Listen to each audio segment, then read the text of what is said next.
Hello and welcome to Health and Fitness Redefined. I'm your host, Anthony Amen. Join me today is to take a dive into the world of health and fitness where we learn how to overcome adversity, depict fact versus fiction, and see health and fitness in a whole new light. You may notice the huge red glare and my tone of voice. It's not a camera editing. I did actually just get really sunburnt today. So apologize for the lobster look for those that are watching on video.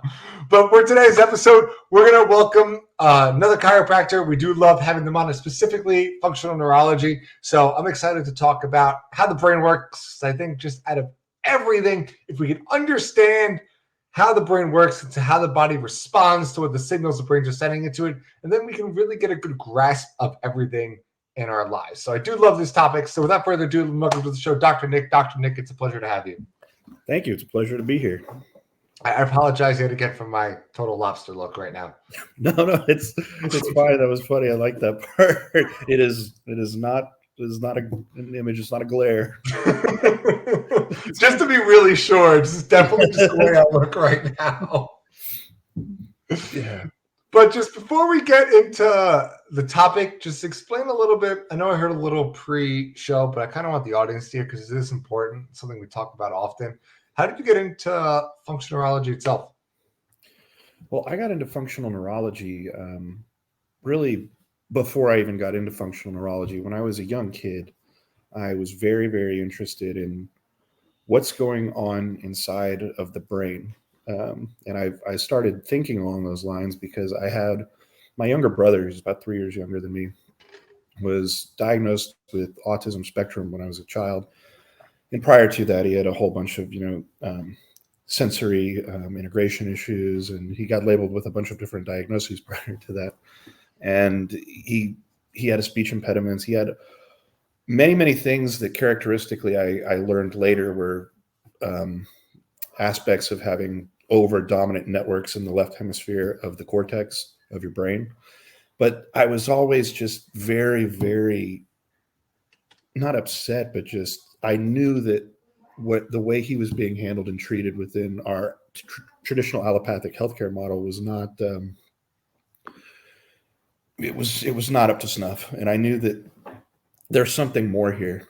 And I also, every time I would talk to anybody when I was a kid, and I didn't really know that much when I was a kid, but I would ask, so what's going on in his brain?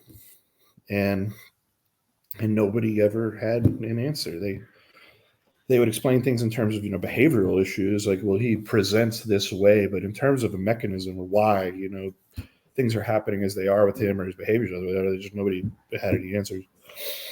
And so I was like, man, the key to all this stuff. And then later on, as I grew up, when I had my own health issues with the, different kinds of food sensitivities and gastrointestinal issues and immune challenges, that I was like, what's going on with the brain? Because the brain regulates everything. I know that there's much more to this than what we learned from, traditional neurology in terms of drugs and surgery or what we do. And we don't really talk about the functional aspects of things.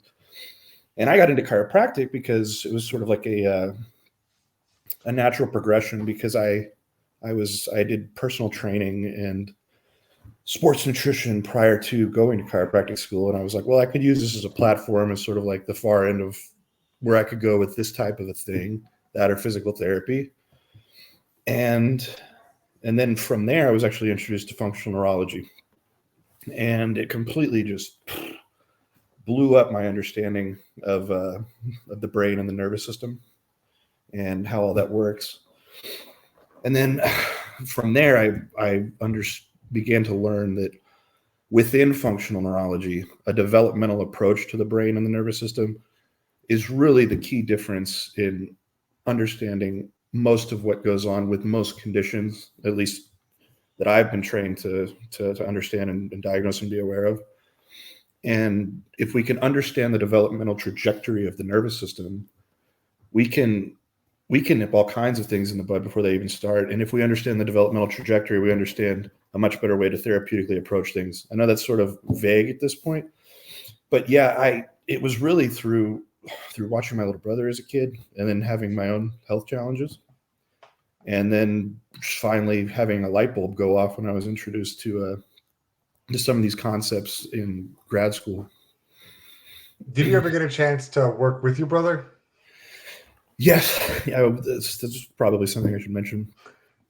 So up until about 4 years ago, my brother he's 29 now. But up until he was about 26, he lived at home and had most of his things done for him. And just through addressing his nervous system and some other things too, he lives on his own now. He holds a steady job, and he is much more socially functional. And I attribute all of that to the power of the human nervous system and the brain and the innate intelligence that runs through all of that. And this is a topic a lot of people know already, that I personally work with, oh my God, over 30 clients that have autism from all ends of the spectrum. It's something we focus a lot in our gym. Mm-hmm. So it's a topic I can kind of relate to and really understand. And we've done a few episodes on autism disorder itself. But I think the hardest question, and I kind of just want to ask you, what would just be considered how would you diagnose someone with autism now? I mean, you're seeing autism just coming from a pure medical textbook kind of phenomenon. It's getting broader, meaning more things are now being shoved into, oh, it's autism, as opposed to a narrowing scope that, no, this is what it is. And so you're seeing more and more people getting diagnosed with autism because more and more people that have other behavioral things are just being tossed into the autism barrel. What's kind of good about this and bad is within a functional neurological model, or specifically a developmental neuro model, there's really, it's not simple, but things can be relatively binary in that in functional neurology, at the foundational level, at the level of the cortex, we take a hemispheric approach. So if you look at conditions that are more or less, if you look at the brain in terms of the hemispheres being sort of polarized and almost symbolically having more masculine and feminine characteristics. The left hemisphere of the brain is the very analytical portion of the brain, and there's different Brodmann areas and networks that are associated with that. And on the right, so for instance, your speech centers, a lot of children with autism are nonverbal. Mm-hmm. And really what that comes down to most of the time is an issue with their inability to feel comfortable in their own body, because in the right hemisphere of their brain, which is what governs nonverbal communication, they don't have the ability to feel comfortable in their own skin and even understand how to make the mouth noises, because that's all part of a nonverbal sort of interaction. So if you look at it, what autism is generally, and ADHD, because it's more of an active impulsive disorder, and OCD and tics and Tourette's, is they're all a hyper dominant left hemisphere relative to the right. They have what is called a right hemisphericity, but underlying all of that, and what makes that what we call a cortical asymmetry much more pronounced than it otherwise would be, is that if you look at the developmental trajectory for the brainstem is what develops first, and the medulla oblongata, and then the pons, and then the midbrain. There's 3 parts of the brainstem. And then from age 0 to 3, the right hemisphere develops. And then from 3 to 6, the left hemisphere develops. And when we're born, we have these primitive reflexes that are fundamental to us first receiving input from the world. So like the palmar grasp reflex that a baby has when you touch its hand, and it will close around your finger. That's an example of a primitive reflex. And so that's the first way that our brains receive input. And those are all supposed to integrate by 12 months. The last one that is supposed to integrate is called the Babinski reflex. And that's where you stroke a baby's foot and the big toe will splay back. And what happens a lot of times is that these reflexes don't ever fully integrate. And having these disintegrated primitive reflexes at the bottom of the brainstem, it creates this bottom-up interference up the brainstem to the rest of the brain. And none of these other networks, as you move up and develop further, they don't integrate properly, and they have all these issues. And and typically with autism spectrum or ADHD or tics, or really things that are more right hemisphere dominant issues like dyslexia, or most of the mood disorders like borderline personality disorder, bipolar disorder, that sort of a thing. They all are diagnosed in the functional world. The way we would diagnose something like that is we would do a functional exam looking at things that would eye movement patterns, sensory integration of all different types, posture and balance. And we would see, okay, this person has a bunch of retained primitive reflexes. They have all this going on the left hemisphere of their brain, and they fit the pattern for most of the symptomatology that would sort of fall within this cluster that they're ever expanding in terms of diagnoses. And we can say, okay, we know that we have network deficiencies on this side of the brain, and it follows the typical pattern. So we need to integrate those things and then let the developmental trajectory sort of unfold as it would if those things had been integrated all along. Interesting. Yeah. Definitely like a full scope answer. Yeah. Sorry. As I was going through it, I was like, oh, this is probably, am I like digging in too much right now? It's all good. I think the first place to really dive into as far as treatment is, what's a traditional treatment in your eyes? What do you typically see if someone gets diagnosed with autism first? One of the biggest ones that I see now that children are put in, and it sort of almost ends up being for everything, is ABA, which is a behavioral therapy. And the thing about it is most of the behavioral therapies where they try to like train autistic children to perform one task or another, or to act in a certain way, most of the techniques that they do to bring that out actually activate the left hemisphere of the brain even more. And so you end up with this situation where you're kind of like you're overstimulating areas that are already being highly imbalanced to that direction anyway. But ABA is a big one. A lot of times, you know,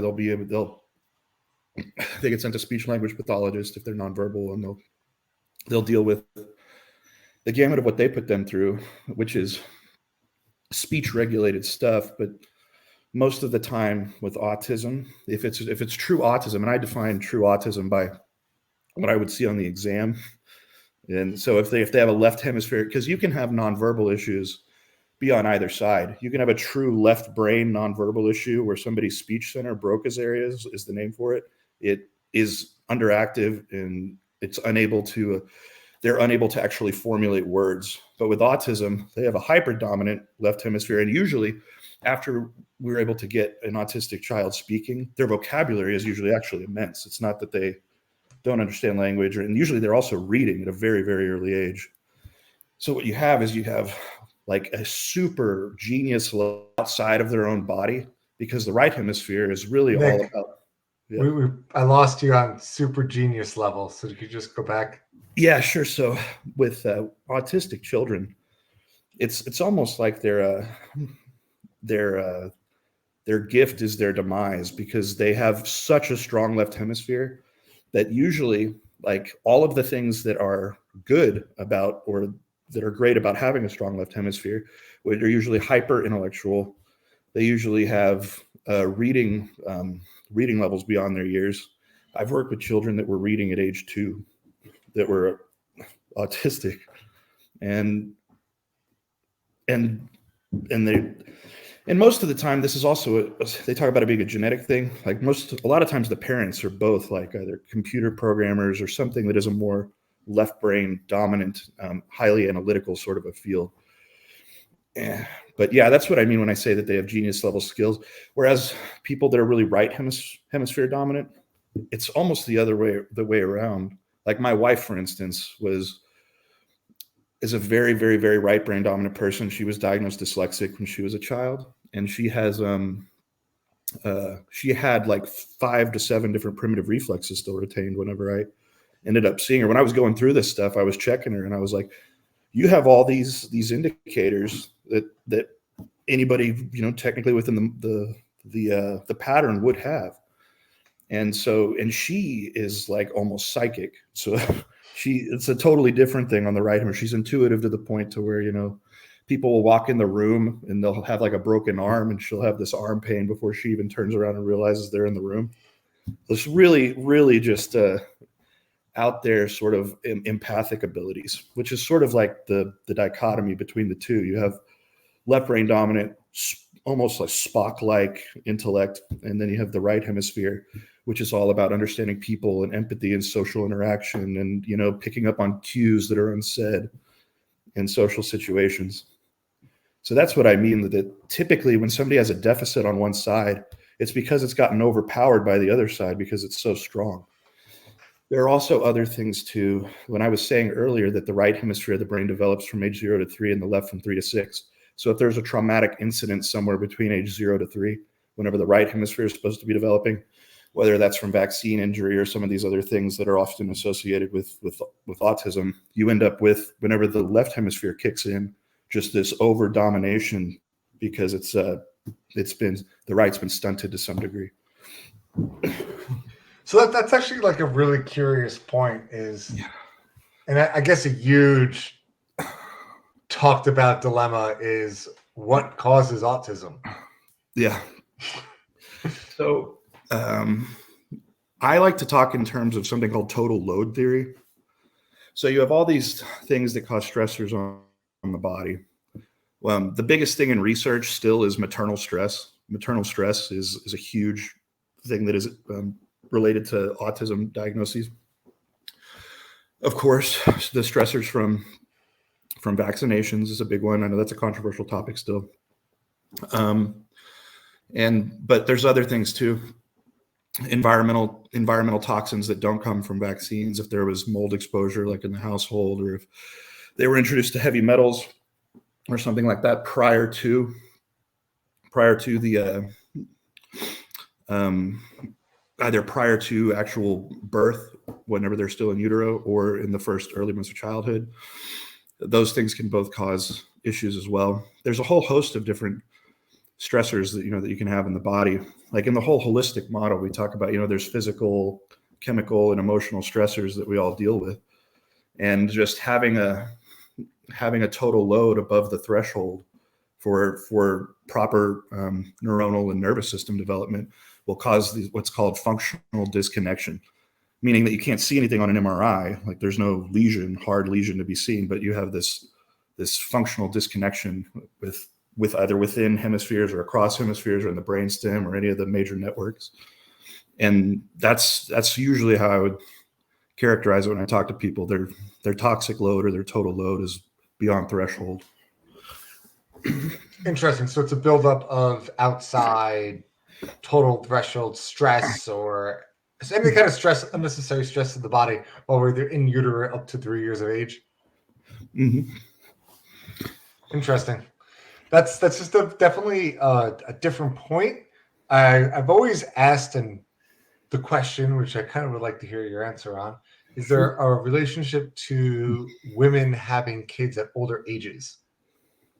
Oh yeah, that's true too. Yeah. So whenever women have, there's also, just correlations between, all cause issues, at that age. Whenever women have, I think it's over the age of 35 is considered high risk just for anything with pregnancy. But yeah, that totally is an issue too. But what that really is at that age, and this is why it's such a big deal, is because the toxic load of the mother has been able to accumulate over so many years that her toxic load is actually potentially harmful to the eggs that she has left. Interesting. Yeah. Pretty interesting thought. So we're going to jump into the flip side of this and kind of talk about what are some treatment options and other things you can do. But we're just going to take a quick break from a word from our sponsor, guys. We'd like to thank Centripeak. Thank you so much for being a sponsor on this show. We appreciate you guys. If you haven't heard of Centripeak yet, it is chock full of a bunch of vitamins that help male vitality. including one of my favorites, which is ashwagandha. We just talked about another stress. You want to help get rid of cortisol levels? Try ashwagandha. I'll never pronounce it right ever. So definitely something that can help keep you a little stress-free. This does naturally produce testosterone without giving you testosterone, because we all know if you just inject testosterone in your body, then it doesn't go well for anyone to become addicted to it. So try to do natural supplements, get yourself in the water, lots of vitamin D, zinc. We talked about ashwagandha, another one of my favorite, Rhodea rosea, which is another stress relief hormone. And of course, ginseng, which is a nice little perk if you haven't had it before in your life. Definitely recommend checking it out. So hopefully it helps get you back to the gym. Thank you, Central Peak. We appreciate it. Use code REDEFINE20, REDEFINE 20 for 20% off. Again, that is REDEFINE20 for 20% off in checkout. Link is in the show notes. Thank you, guys. So moving on to just treatments, right? So what's something you would typically do? Obviously, I know you mentioned a lot that you're going to check brain activity first, because that's going to give you, in your eyes, a true diagnosis of what it is, because autism is just a bunch of things now put together. So that's one thing. So you do that, you figure out, oh, it is true autism. What's the next step? Well, now my model's kind of expanded. I actually do clinical testing outside of just a functional exam. Now I run QEEG on all patients, and I try to get a stool sample and a urine sample, and potentially even a blood sample for most of the kiddos I end up working with. One, because, along with autism, there's other things that get brought up a whole lot of times too. One is the methylation issue. A lot of autistic kids have MTHFR polymorphisms, which means that they can't methylate B vitamins very well. And so when you need B vitamins as cofactors for all types of metabolic processes in the body, and so if they can't methylate, they can't detoxify.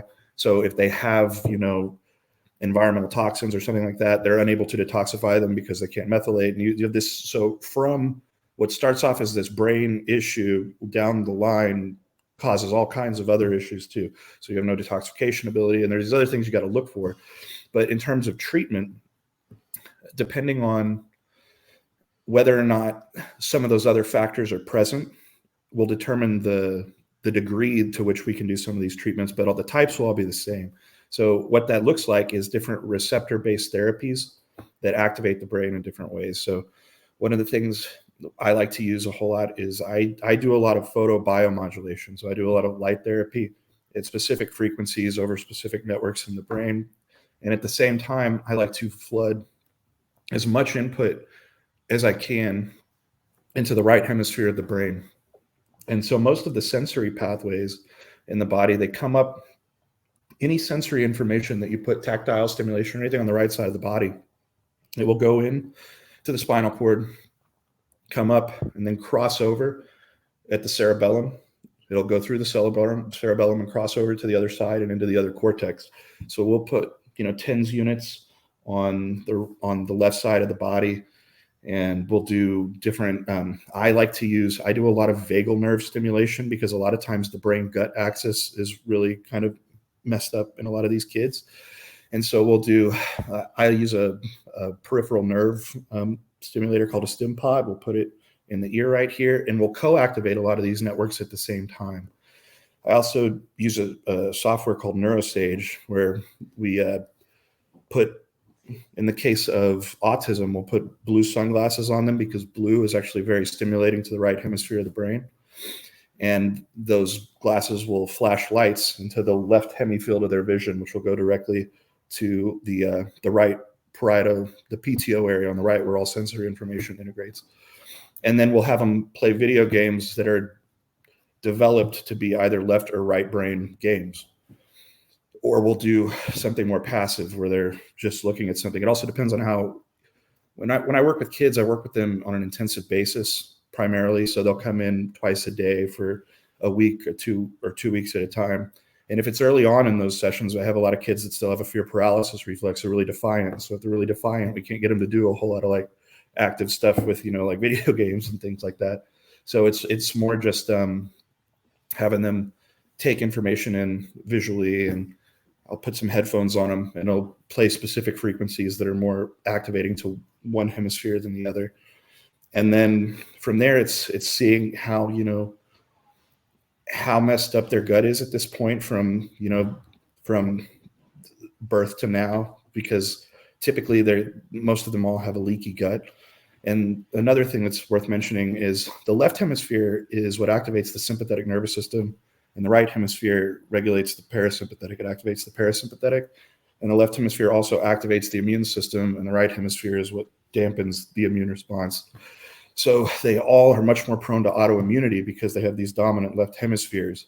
And that's why you see a whole lot of the gluten and dairy sensitivity in autistic kids, is because their immune systems are just so ramped up that they start tagging everything as an invader. And if you have leaky gut and you get gluten in there, which is already kind of looks like a lot of other things, it's very easy for the immune system to tag it up and start attacking it. So from there, it's looking at metabolically what's going on with these kids in terms of their guts, so we can help them out with that. But most of the therapies are things like TENS unit, light therapy, sound, color, just different ways to stimulate different receptors on the body to send in specific ways and areas to send specific input to parts of the brain. And also adjustments. We can adjust in a way that will activate certain areas more than others. I guess in the mind of every autistic parent ever, because I've spoken to quite a few of them, is one, I guess, is it safe? And two, on the flip side, is do you actually see improvement? And if so, what is the improvement that you typically see? Right. So our improvements generally, prior to looking at a lot of this, doing the lab work and everything like that, our goal used to be within 8 months to a year to catch them up pretty much to where they would be functional at grade level in whatever's going on.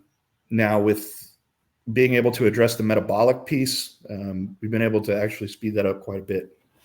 So every kid is different. Every child is different because every child's unique sort of stressor pattern is unique to them. And we do sort of have to work in phases, because if somebody has really bad, like intestinal permeability, they typically will have really bad blood-brain barrier permeability. And if they're not detoxifying, what we have to do is we have to get in there. We can't give them a bunch of like really high methylated B vitamins and things like that to start the detoxification process until we heal the gut barrier and the brain barrier, because we don't want to release toxins from the tissues and have them go inside the brain or go into the gut. So it's almost like in some cases we're limited by how quick we can work due to their physiology and where it's at the time. So we can probably activate these things even faster, but at what expense? And so all of these therapies that we do are very safe, but it's very important that they're done in the proper sequence by looking at the proper markers first, because if we don't, then you run the risk of causing some of those problems that I just mentioned. Interesting.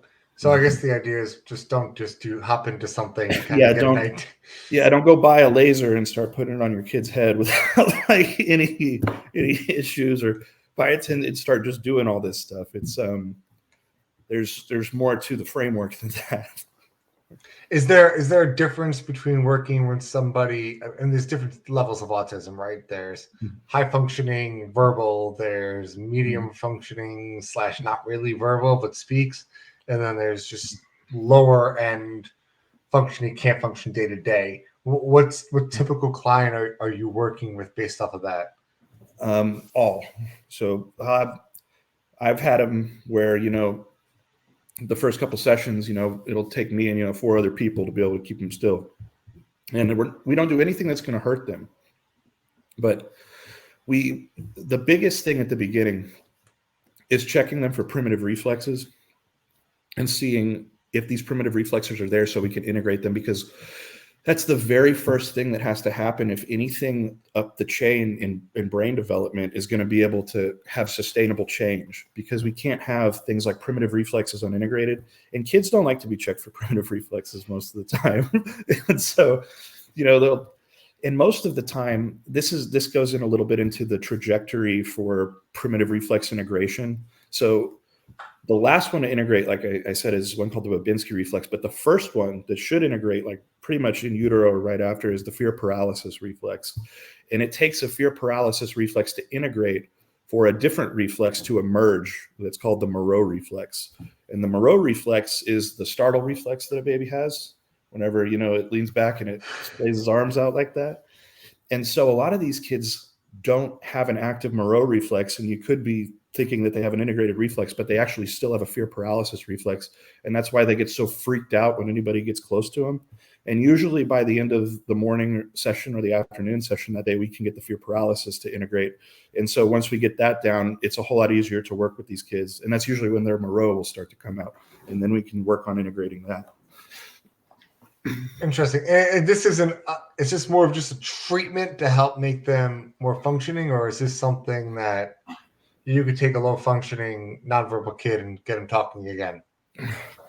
Yeah, that's the goal with all of them, is to get them talking again. And there are kids that, have other issues that are outside of the autism spectrum that we can still help with. A big one's OCD. Most of the time you see autism and OCD together. Oh yeah, that's because all the ticking and stimming, it's what it is. It's an overactivity in the basal ganglia in the left hemisphere. So it can present as ticking, stimming, Tourette's. It can present in different ways depending on the specific way that it expresses. But it's all the same mechanism in the brain that's going on electrically. And so, yeah, working with that. But yeah, the goal is to get them all speaking, but not just speaking, but caught up by 8 months to a year, preferably faster. And what about adults? Adults are actually, in some respects, they're easier to work with, and others they're not. Most of the time, like we had a young man the other day. He was 24. His parents brought him in, and if they're very defiant, it's a lot harder to work with them initially, because this guy, he was like 6'2", he was like 250 pounds. And so, initially it's a little more difficult, but in terms of plasticity, whether they're still under the age of 10 or 25 or 35, we can still create the same plastic change in the nervous system and the brain that we would be able to otherwise. It's just, it's at that point, it becomes more of an issue of adherence. So we construct pretty extensive home care plans. We get as much as we can integrated within the time that they're there. And then we create home care plans. Usually we can get, at this point now, the way we're doing it, the primitive reflexes to all be gone. But we give them some exercises and some activation things to do. And really, parents, most of the time, are a lot less inclined to work, just in my experience, with older children or adult children than they are when they're still very young, in terms of home care and aftercare. And that plays a part in how quickly we could fully remediate, or I say remediate, to get them to where they're living their best life. I don't want to say these kids are all wonderful and they're geniuses in a lot of respects. Yeah, I totally agree. And just, I kind of liked one point you mentioned. I think it's just worth mentioning from my perspective, is they understand you completely. And even the nonverbal kids, like you start, like I was working with one an hour ago. Yeah. And he's can get some words out, but it's not, you don't really understand it. And he's pretty autistic. But I now know him so well that a little like off cue from like to like is yes and a no. Yeah. And you can hear it, and I've learned just in general that trying, I don't want to say talk down, but people talk to somebody and they go, yes, it's okay. It's not the way to go. No, because they are way smarter than you think they are. But just having a normal conversation with them, and like you would with anybody else, they pick it up right away. They're so much more responsive to just a normal tone of voice that you would with your friend or any other family member. That's the way to go, and the way they really understand, and that helps them. Yeah, that you make a really good point. when I do initial exams, before I'm about to do anything physical with them, and I know that a patient is going to have a probable fear paralysis reflex where they're going to freak out, I still know that is reflexive, and that's not even necessarily voluntarily what they're wanting to do. So I'll say, hey, listen, I know you understand exactly what I'm saying right now. I know that you're here. You're as much a part of this conversation between me and your parents as any of us. And I'm going to do this. I'm going to do these reflexes now. And I know that this is just reflexive for you, and this is just what's happening, and I'm not going to hurt you. So like I can just imagine. Every time it happens the other way around, I'm like, man, if I was getting talked to like that, because especially because if you think about it, an autistic child can't, if he's nonverbal, especially if he's nonverbal and he's able to read. It's not like this guy, it's not like this boy or girl doesn't know what's going on. And their vocabulary is probably immense. It's just that they're not able to take volitional control at this point because they don't have that body awareness because we have this disconnection going on. Yeah, like I just another case in point. I have another one that's really autistic. He's super nonverbal OCD and like really bad.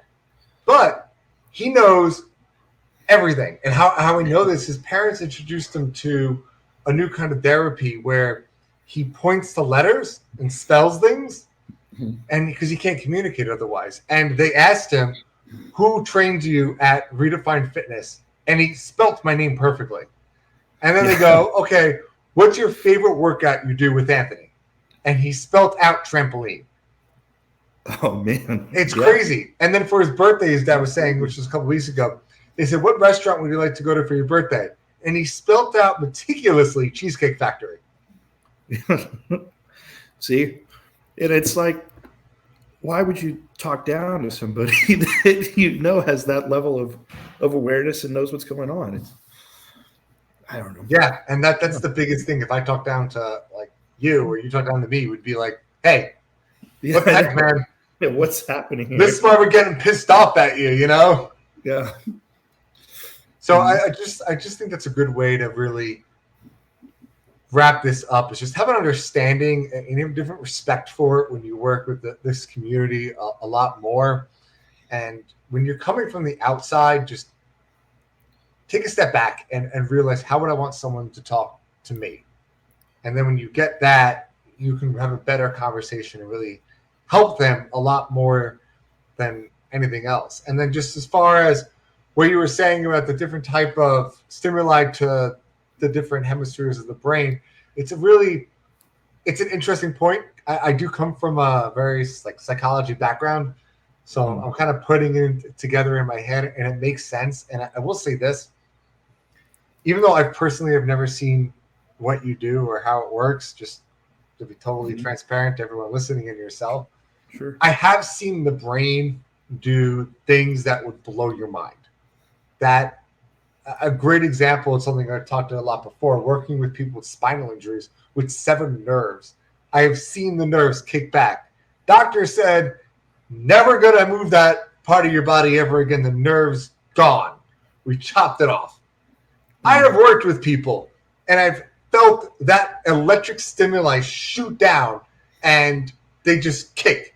And it's the most mind-boggling thing in the world. It's like, if they don't have a nerve, how do they just have that reflex? Yeah, I know. Yeah, ablated nerves. Man, spinal cord injuries, that's a whole other topic. I have a fairly large demographic of spinal cord injuries. Yeah, they're also some of my favorite people to work with because they just want to be able to move anything. And you can create a lot of change in a pretty short period of time with spinal cord injuries. Yeah, I totally agree. Those are my two wheelhouses. It's pretty much a case in point on those two. But Dr. Nick, I'm just going to wrap this up. I'm going to ask you the final two questions I asked everyone. First one is, if you were to summarize this episode in one sentence, what would your take-home message? Anything is possible. That's really easy. And then the second one, how can people find you, get a hold of you, give us all the good stuff? Yeah. Well, you can go to my Instagram page is Dr. Nick Nolan DC, or Instagram / however you Instagram does it. And then our clinic website is neurodrivenperformance.com. neurodrivenperformance.com. And thank you for coming on, Dr. Nick, and thank you guys for joining us on this week's episode of Health and Fitness Redefined. Don't forget, hit the subscribe button and join us next week as we dive deeper into this ever-changing field. And remember, fitness is medicine. Until next time. For us, we know what it's like to feel unhealthy, depressed, and downright defeated. We want to show others there is a right way, and through fitness, you can do anything you set your mind to. Fitness can give you that motivation, confidence, energy you need to bridge that mental gap and prevent you from missing important life events. We understand it's about feeling better, living longer, and being good examples for our kids. We understand this because we live it. And for us, that's the redefined difference.